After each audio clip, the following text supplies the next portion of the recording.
వెళ్ళిపో, మాకేనా భయమా? అయినా ఇలాంటి దాన్ని నమ్మి నా లైఫ్ నాకే నాశనం చేసుకొని చూడు. నన్ను నన్ను నన్ను చెప్తూ కొట్టుకోవాలి. అది కాదురా, నీకు నాకు మధ్య ప్రేమ ఒకటే ఉందనుకున్నా, కానీ కాదు, నీకు నాపై ప్రేమ కన్నా అనుమానమే ఎక్కువ ఉంది.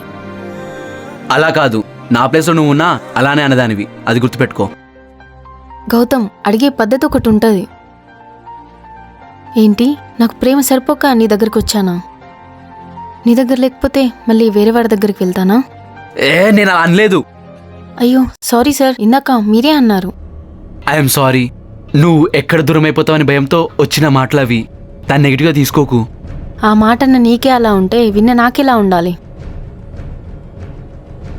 కాదు, నువ్వు నన్ను దూరం చేసుకోవాలనుకుంటున్నావు.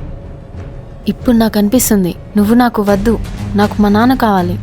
సారీ అన్నాను కదా, ఇంత చిన్న మాటకి అంత పెద్ద డెసిషన్ తీసుకోకు. ప్రేమ ఉన్నప్పుడు దాని విలువ నీకు తెలీదు, దూరం అయ్యాకే మనకు అర్థమవుతుంది.